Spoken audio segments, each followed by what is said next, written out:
With my one-man show, I reference, not this play, but my personal one-man show, I reference that word somewhere toward the end of it, and I say there's one word that I've never subscribed to, and that is celebrity. And I always say I don't feel like a celebrity. I feel like a lot of my work has been televised, but it's a job like any other. I get the opportunity to entertain, and that's a privilege, and I get a bit of a platform via social media or being able to do press and to talk about things I am passionate about. But my experience with it was really interesting because growing up in high school, I was kind of like the star of the plays. And then I get into the biggest show on Broadway at that time, Rent.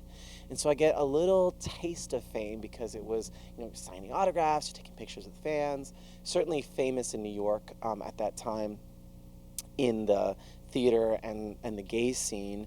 But the minute Queer Eye came, that was very bizarre because suddenly you're at airports all over the world and people are like recognizing you. And suddenly the shouts across the subway platform, hey, it's that queer guy, are positive things.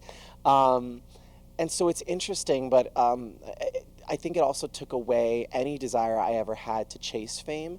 Because once you have a nice taste of it, and I've kind of met and worked with everyone from like, Gaga and Beyonce to Lily Tomlin, Martin Sheen. I've kind of met everybody already, and I feel like we are all the same, right? Like we all want the same core things, and it just happens to be that some of us, are seen by the world more frequently than others.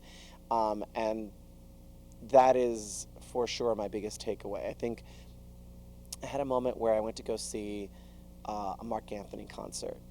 Um, Incredible Puerto Rican singer, global Latin superstar. And he was married to Jennifer Lopez at the time. And I had met Jennifer Lopez at some event in Vegas where I think she was dating Ben Affleck and he was playing poker. And she came up to me and was like, "Oh my God, I love your show," and grabbed my arm. And I'll never forget that moment because I was like, "Oh my gosh, this is like a mega huge superstar telling me she loves the show." And so I went to go see a Mark Anthony concert a couple years later, and I'd seen her at different events along the way.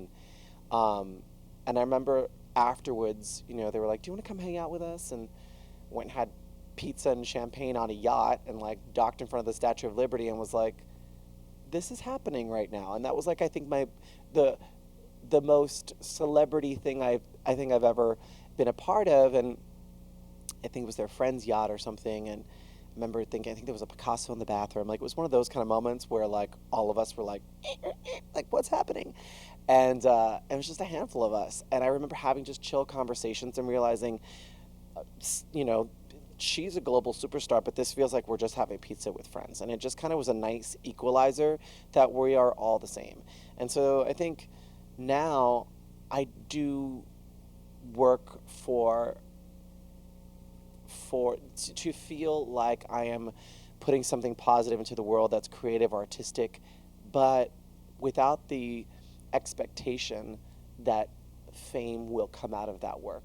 Because that isn't always the case. Sometimes I've done things that I didn't think were all that great, and then everybody sees it. And then you do a piece of work on a really reputable show, but it might be in its fifth season, and no one sees it. And so it's kind of a toss up. But for me, fame and celebrity are kind of like, like it's an interesting byproduct of the business, but it isn't always there with every job. Um, and I think with any kind of celebrity, there's a level of responsibility that you have to put forth positivity or try to make the world a better place. Um, and that's what I think I like doing because, especially, I did Rent during September 11th in New York City. And I remember it happened on a Tuesday. We were dark Wednesday, but we were back Thursday. And there are 30 people in the audience. There are more people backstage than there were in the house. And I remember the producers coming up to us and saying, in times like this, it's always been the job of the entertainers to help us escape, to make us feel somewhat happy, or to take us away from reality just for a little while. And that's your job. So go on that stage tonight and help us forget.